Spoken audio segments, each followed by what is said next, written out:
अब स्टेप 10 के ऊपर हमने क्या करना है, स्टेप 10 के ऊपर हमारे पास ये होगा, ये है मेन लूप। इसके अंदर हमारे पास ये जो ए है, प्रीवियस वाला ए, ये हमारे पास बन जाएगा बी, ठीक है।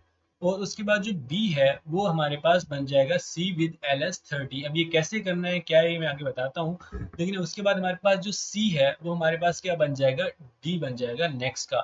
अब प्रीवियस का जो डी है वो हमारे पास नेक्स्ट ई बन जाएगा, ठीक है। अब देखो जो प्रीवियस ए था वो बी बन गया, प्रीवियस बी था वो सी बन चुका विद LS30। उसके बाद जो प्रीवियस सी था वो अब नेक्स्ट वाला डी बन चुका, जो डी था प्रीवियस वाला वो अब नेक्स्ट वाला ई बन चुका। अब जो ई था, ठीक है, जो नेक्स्ट जो है ये वाला ई था, इसको लेकर अब हम बनाएंगे ये नेक्स्ट वाला ए, क्योंकि अब हमें सारे पता चल चुके हैं, ऊपर से आगे हमारे पास प्रीवियस वाले देखो सारे आ चुके हैं, लेकिन हमारे पास हमें ए पता नहीं चला था। हम ये जो ई था हम इसको यूज करते हुए, ठीक है, इसके अंदर जो है वो कुछ चेंजेस करेंगे, कुछ कैलकुलेशंस होंगी, एंड देन हमारे पास हमें क्या रिसीव होगा, ए रिसीव होगा, ठीक है। यहाँ पर जो है बी वो हमारे पास प्रीवियस ए होगा, यानी हमारे पास ये जो नेक्स्ट बी है ये प्रीवियस ए है, ठीक है। इस तरीके से यहाँ पर ये सारे लिखे हुए हैं। अब ए को कैलकुलेट करने के लिए हमारे पास सबसे पहले हमने ई के अंदर प्लस करना है ये वाले एफ को, ये एक फंक्शन है। देन हमने उसके अंदर जो है वो ए को ऐड करना है, ए हमारे पास ये वाला जो ए है उसको ऐड करना है विद LS5 करके, ठीक है। उसके बाद हमने इसके अंदर WI जो है वो ऐड करना है, देन KI जो है वो हमने ऐड करना है। तो हमने ये कैसे करना है हम अगले स्टेप के अंदर देख लेते हैं। अब देखो स्टेप 11 के अंदर हमारे पास ये आ चुका है, हमारे पास यहाँ पर ABCDE, ये हमारे पास इनके हेक्साडेसिमल पेयर जो है यहाँ पर गिवन है, ठीक है। तो अब हमारे पास उसके बाद हमारे पास यहाँ पर ये फंक्शंस गिवन है F1 F2 F3 F4, यहाँ तक हमारे पास ये चार फंक्शंस गिवन है, जिसके अंदर F1 हमारे पास इज इक्वल्स टू है B एंड C, ठीक है। ये हमारे पास B है, उसको हमने एंड करना है C के साथ, देन हमने उसको और करना है किसके साथ, नॉट B एंड डी के साथ, ठीक है। और ये वाला जो पहला वाला फंक्शन है ये हमारे पास कितने राउंड्स के लिए होगा, राउंड 1 से लेकर राउंड 20 तक। अब देखो हमने ऊपर यहाँ पर कितने वर्ड्स बनाए थे, 80 वर्ड्स बनाए थे, ठीक है। तो हमारे पास टोटल 80 राउंड्स होंगे, ठीक है। तो अब हमारे पास पहले वाले 20 राउंड्स के लिए हमारे पास जो फंक्शन होगा वो क्या होगा, हमारे पास फंक्शन 1 यूज होगा। देन नेक्स्ट वाले यानी 20 से लेकर 40 राउंड्स तक हमारे पास फंक्शन 2 यूज होगा, और जो हमारे पास फंक्शन 3 जो है वो हमारे पास राउंड 40 से लेकर राउंड 60 तक होगा। देन फंक्शन 4 जो है वो हमारे पास राउंड 60 से लेकर राउंड 80 तक होगा। फंक्शन 2 के अंदर जो है वो हमने बी को जोर करना है सी के साथ, देन जोर करना है डी के साथ। देन फंक्शन 3 के अंदर हमने सबसे पहले जो है वो बी को एंड करना है सी के साथ, देन बी को एंड करना है डी के साथ, देन दोनों के आंसर्स को आपस में और कर देना है, और सॉरी देन हमारे हमने जो है वो उसको और एक और बार करना है, सी को पहले एंड करना है डी के साथ, देन उसके जो है वो आंसर्स को, इन दोनों के आंसर्स को जो है सबको जो है वो आपस में और कर देना है। उसके बाद हमने जो है वो एफ के अंदर, यानी थी आई नो कि ये चीज़ थोड़ी ज़्यादा डिफिकल्ट लग रही है क्योंकि ये बहुत ज़्यादा कंफ्यूजिंग है, लेकिन हम जब करेंगे तो आपको इजीली समझ आ जाएगा। अभी जस्ट मैं जो है एक ओवरव्यू दे रहा हूँ। तो स्टेप 4 के अंदर सेम एज F2, यानी हमारे पास यही वाला जो है फॉर्मूला इसका फॉलो होगा, लेकिन ये हमारे पास राउंड 60 से लेकर राउंड 80 तक होगा। उसके बाद हमारे पास यहाँ पे K1 K2 K3 और K4 भी गिवन है, उनकी यहाँ पर हमारे पास हेक्साडेसिमल पेयर्स गिवन है। जो K1 है वो राउंड 1 से लेकर 20 तक होगा, देन K2 जो है वो राउंड 20 से लेकर 40 तक होगा, K3 जो है वो राउंड 40 से लेकर 60 तक होगा, देन K4 जो है वो राउंड 60 से लेकर 80 तक होगा, ठीक है। तो अब हम ये सारा काम जो है ना, ये स्टेप 10 वाला और ये स्टेप 11 वाला ये करके देख लेते हैं कि अब हमने यहाँ पर ये तो सारे हमने वर्ड्स बना लिए, अब उसके बाद हमने ये स्टेप 10 और ये 11 वाला काम करना कैसे है, ठीक है। तो अभी कंफ्यूज ना हो, अभी हम ये करेंगे तो आपको इजीली समझ आ जाएगा। अब सबसे पहले हमने क्या करना है, राउंड 1 है हमारे पास, ठीक है। तो हमारे पास यहाँ पर आई जो है वो 0 होगा, ठीक है। अब हम 0 से वर्ड हमने 0 से लिया था, तो हमारे पास यहाँ पर आई भी जो है वो 0 से स्टार्ट होगा, ठीक है। तो हमारे पास ये W0 के लिए अब हम काम कर रहे हैं, ठीक है। तो अब हमारे पास यहाँ पर कैलकुलेट, सबसे पहले हमने क्या करना है, F1 को कैलकुलेट करना है, क्योंकि एक्चुअल में हमें ये जो है वो सारे के सारे पता है। हमें नेक्स्ट वाला बी भी पता है, हमें नेक्स्ट वाला सी भी पता है, डी भी पता है, ई भी पता है, ठीक है। क्योंकि हमारे पास वो प्रीवियस वाले जो है वो ए होगा, प्रीवियस वाला बी होगा, प्रीवियस वाला सी, प्रीवियस वाला डी जो है वो यूज होगा, प्रीवियस वाला ये सारे के सारे यूज होंगे। लेकिन हमारे पास हमें ए नहीं पता, तो हमने यहाँ पर ए को कैलकुलेट करना है। ए का फॉर्मूला हमारे पास क्या है, ई प्लस एफ प्लस ए। एक है हमारे पास LS5 का यूज करना है, देन प्लस उसके अंदर हमने WI और KI को करना है, ठीक है। तो हम यहाँ पे एक्चुअल में यहाँ पर ए को कैलकुलेट कर रहे हैं, ए का फॉर्मूला यहाँ पर ये लिखा हुआ है, ठीक है। तो हमने उसके लिए हमें क्या करना होगा, ई हमारे पास है, देखो ई हमारे पास यहाँ पर ई की हेक्साडेसिमल यहाँ पर वैल्यूज हमें पता है, लेकिन हमें यहाँ पर एफ नहीं पता। तो हमने यहाँ पर एफ हमारे पास अराउंड 1 है तो हमारे पास यहाँ पर ऑब्वियसली जो है वो F1 यूज होगा, तो हम सबसे पहले जो है वो F1 को कैलकुलेट करते हैं। ठीक है, तो अब हम सबसे पहले F1 को कैलकुलेट कर रहे हैं। F1 हमें क्या कहता है कि आपने सबसे पहले क्या करना है, B और B एंड करना है C के साथ। ठीक है, अब हमारे पास B की ये सारी की सारी हेक्साडेसिमल वैल्यूज हैं एंड देन हमने इसको एंड करना है C के साथ। अब C की हमारे पास ये वाली सारी की सारी हेक्साडेसिमल वैल्यूज गिवन है, तो हमने सबसे पहले क्या करना है, ये B के जितने भी हेक्साडेसिमल वैल्यूज हैं इनको बाइनरी में कन्वर्ट कर लेना है। देन हमने जैसे हमारे पास ये E था, हमने E को जो है वो यहाँ बाइनरी में कन्वर्ट किया। देन F था, हमने F को बाइनरी में कन्वर्ट किया। देन C था, C को हमने यहाँ बाइनरी में कन्वर्ट किया। देन D था, D को हमने यहाँ पर बाइनरी में कन्वर्ट किया। तो हमारे पास यहाँ पे B की सारी बाइनरी का जो जितनी भी बिट्स थी वो सारी की सारी आ गई। देन हमने क्या करना है, उसको एंड करना है C के साथ। अब C के अंदर जितनी भी हेक्साडेसिमल वैल्यूज हैं, यानी 9 और 8 था, यानी 9 आया, ये फिर ये 8 आया, इसके अंदर C के अंदर जितनी भी हेक्साडेसिमल पेयर्स थे हमने सबको जो है वो बाइनरी के अंदर यहाँ पर कन्वर्ट कर दिया। अब देन हमने इनको जो है वो एंड करना है। ये तो यहाँ पर एंड मेंशन है। अब एंड क्या होता है, एंड ये होता है कि दोनों बिट्स अगर 1 होंगी तो ही नीचे 1 होगा, अदरवाइज 0 होगा। देखो ये ऊपर 1 है नीचे 0 है तो यहाँ पर 0 हो जाएगा, ये ऊपर 0 है नीचे 1 है तो 0 हो जाएगा, ये ऊपर 0 है नीचे 1 है तो यहाँ 0 हो जाएगा। अब यहाँ पर देखो दोनों 1 है तो यहाँ तभी नीचे 1 आया। तो यहाँ पर जहाँ ऊपर नीचे दोनों जगह पर 1 होगा तो तभी नीचे 1 आएगा। तो इस तरीके से हमने जब करते हुए देखा, यहाँ पर 1 1 था तो यहाँ पर नीचे 1 आया, अदरवाइज यहाँ पर ये सारे, यहाँ 0 था ऊपर 1 थे, ठीक है, यहाँ पर 1 था ऊपर 0 था, यहाँ पर ये 1 था यहाँ नीचे भी 1 था तो यहाँ पर ये 1 आ गया। तो इस तरीके से हमने यहाँ पर इस तरीके से करते हुए सारे के सारे यहाँ पर B एंड C को एंड कर दिया। हमारे पास यहाँ पर 1 0 0 1 0 0 1 0 0 इस तरीके से करते करते ये वाला जो है आंसर आ गया। हमने यहाँ पर B एंड C कर दिया। अब हमने और करने से पहले जो है वो नॉट B एंड D करना है। देन इसका जो आंसर आएगा और ये वाला जो आंसर है, इन दोनों को हमने मिला के और करना है। और ये करना कैसे मैं बताता हूँ सब, लेकिन सबसे पहले यहाँ पर नॉट B एंड D करते हैं।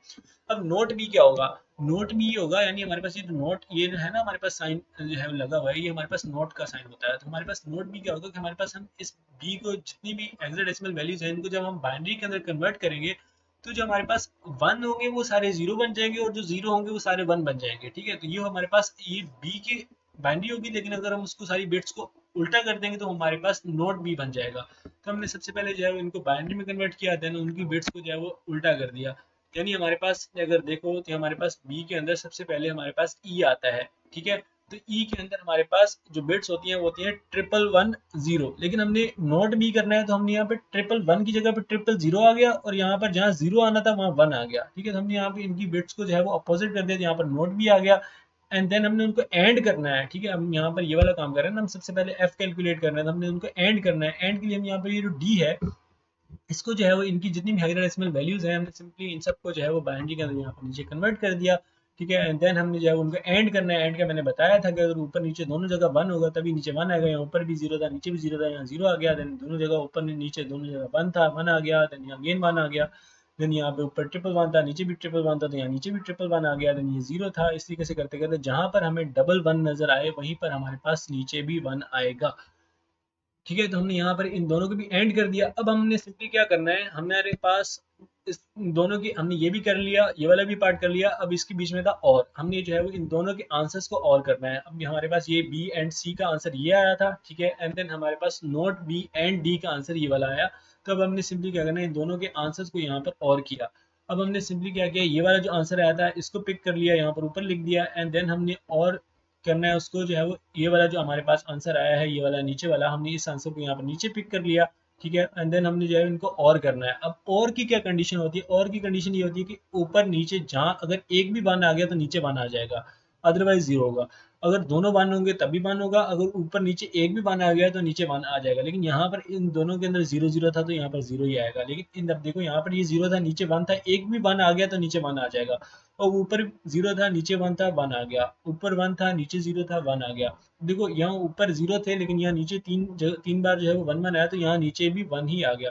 अगर ऊपर नीचे दोनों जगह 1 1 भी आ जाते हैं तब भी नीचे 1 ही रहेगा। ठीक है, तो यहाँ पर लेकिन जहाँ पर ऊपर नीचे दोनों जगह 0 आ जाएगा तब ही यहाँ पर नीचे 0 आएगा, अदरवाइज यहाँ पर 1 ही आएगा। ये होती है और की कंडीशन, यानी दोनों में से ऊपर नीचे अगर कहीं पे भी 1 आ गया, एक भी 1 आ गया तो नीचे 1 आ जाएगा, और दोनों 1 आएंगे तभी यहाँ पर नीचे 1 ही आएगा। ठीक है, तो ये हमारे पास यहाँ पर F1 निकल कर आ गया। हमने ये चीज़ पहले इसको कैलकुलेट किया, देन इसको कैलकुलेट किया, देन इन दोनों को और किया, तो हमारे पास यहाँ पर F1 निकल कर आ गया। ये आया हमारे पास F1 का आंसर, ये जो है हमारे पास। अब हमने ए कैलकुलेट कर रहे हैं ना, तो हमने ए के अंदर हमने अगली चीज देखनी है। हमने हमारे पास ये एफ तो निकल कर आ गया। अब हमने सिंपली इसके अंदर क्या करना है, ई को प्लस करना है। ई की हमारे पास ऑलरेडी हमें बिट्स पता है, ये हमारे पास ई की बिट्स। तो हमने सिंपली क्या किया, ये हमारे पास F1 का आंसर निकल कर आया, हमने F1 को आंसर को यहाँ लिख लिया। देन हमारे पास प्लस ई, हमारे पास ई की जो हमारे पास ये ऊपर बिट्स थी ये वाली, हमने इन सबको बिट्स को जो है वो बाइनरी के अंदर कन्वर्ट कर दिया। बाइनरी में कन्वर्ट करने के बाद हमने यहाँ पर इनको लिख लिया एंड देन हमने जो है इनको प्लस करना होता है। अब प्लस कैसे करना होता है, प्लस करने का एक रूल होता है, ठीक है। अब यहाँ पर ये होता है रूल। अब देखो, अगर ऊपर नीचे ऊपर भी जीरो है नीचे भी जीरो है तो नीचे जीरो आएगा, ठीक है। अब ऊपर अगर वन है नीचे जीरो है तो यहाँ पर नीचे वन आएगा, ठीक है। अगर ऊपर वन है नीचे भी वन है तो ये हमारे पास 10 हो जाएगा। जैसे हम प्लस करते हैं एडिशन, उसमें अगर 10 हो जाए तो हम यहाँ नीचे जीरो लिखते हैं और वन कैरी चला जाता है, ठीक है। अब देखो, अगर फॉर एग्जांपल ऊपर भी वन था, ठीक है, नीचे भी वन था, लेकिन पीछे यहाँ इस तरफ से कैरी भी आया हुआ था, तो यहाँ पे ट्रिपल वन हो गया ना, यानी ऊपर एक कैरी वाला वन, देन ये वन और ये वन, ये हमारे पास टोटल 11 बन जाता है। और 11 जब मैथमेटिकल एडिशन के अंदर अगर 11 आता तो हम क्या करते थे, वन लिखते थे और वन कैरी ले जाते थे।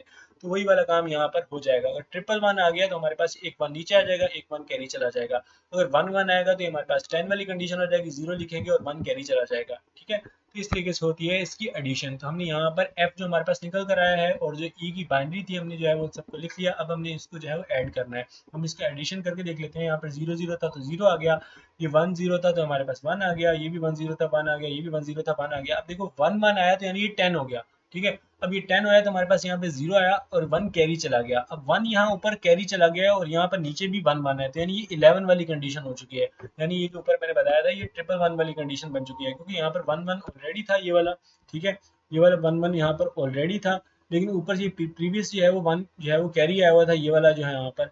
अब यहाँ पर हम नीचे वन लिखेंगे और वन यहाँ पर कैरी चला जाएगा। अब यहाँ पर अगेन जो है वो 11 वाली कंडीशन आ गई, तो वन नीचे लिखेंगे, वन कैरी चला जाएगा। यहाँ पर अगेन नीचे वन वन है तो वही 11 वाली कंडीशन बन जाएगी। यहाँ पर नीचे वन लिखेंगे, वन कैरी चला जाएगा इस तरफ। अब इस तरफ यहाँ पर देखो, ऊपर जीरो था नीचे वन था, लेकिन पीछे से भी यहाँ वन कैरी आया हुआ था ना, यहाँ भी ये हमारे पास यहाँ पर दो वन आ गए, दो वन आ गए, तो मतलब यहाँ एक कैरी वाला वन आया और एक ये वाला ऑलरेडी यहाँ पर वन है, तो हमारे पास ये 10 वाली कंडीशन होगी। तो हम यहाँ अगेन जीरो लिखेंगे, वन यहाँ कैरी चला जाएगा।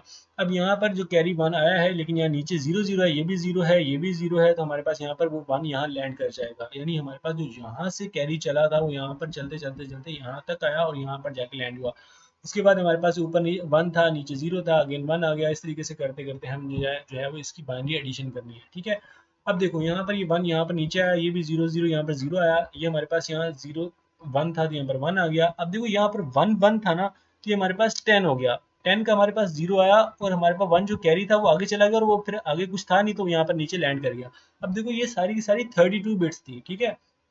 लेकिन अब यहाँ पर ये जो कैरी होने की वजह से यहाँ पर अब ये इंक्रीज होकर 33 बिट्स हो चुकी हैं, क्योंकि अब यहाँ पर एक कैरी आया था लास्ट में और वो कैरी अगर आखिर लैंड भी तो करेगा ना, वो जहाँ पे जो लैंड किया तो अब यहाँ पर ये 33 बिट्स बन चुके हैं। यानी अब ये बिट्स इंक्रीज हो गई हैं, एक बिट इंक्रीज हो गई है लेफ्ट साइड के ऊपर, ठीक है। तो अब हमने क्या करना है, यहाँ पर ये हमारे पास F1 जो है वो इसका आंसर F प्लस ई का जो है हमारे पास ये वाला आंसर निकल कर आया है। ये जस्ट F1 नहीं है, ये F प्लस ई का आंसर आया है हमारे पास, ठीक है। तो ये हमारे पास F प्लस ई का आंसर आ चुका है। अब हमने सिंपली इसके अंदर ऊपर दोबारा फॉर्मूला को देखेंगे। हम ए कैलकुलेट कर रहे हैं क्योंकि जो है वो जस्ट हमने ए ही कैलकुलेट करना है, क्योंकि हमें हमने ए कैलकुलेट करना है, बी तो है वो जो प्रीवियस वाला ए बन जाएगा, ठीक है। यानी जो अगले राउंड का बी होगा ना वही प्रीवियस राउंड का ए होगा, अगले राउंड का जो सी होगा वो ये वाला बी होगा, अगले राउंड का जो डी होगा वो ये वाला सी होगा, अगले राउंड का जो है वो ई होगा वो ये वाला डी होगा, ठीक है। अगर जो है वो हमने ई ए कैलकुलेट करना है तो हम ये वाला ई यूज करेंगे, ठीक है। तो हमने यहाँ पर वही यूज किया है अभी सारी कैलकुलेशन के अंदर। तो हमने यहाँ पर एक्चुअल में ए ही कैलकुलेट करना है, तो हमने यहाँ पर पहले एफ कैलकुलेट किया, अब हमने उसके अंदर ई को प्लस कर दिया।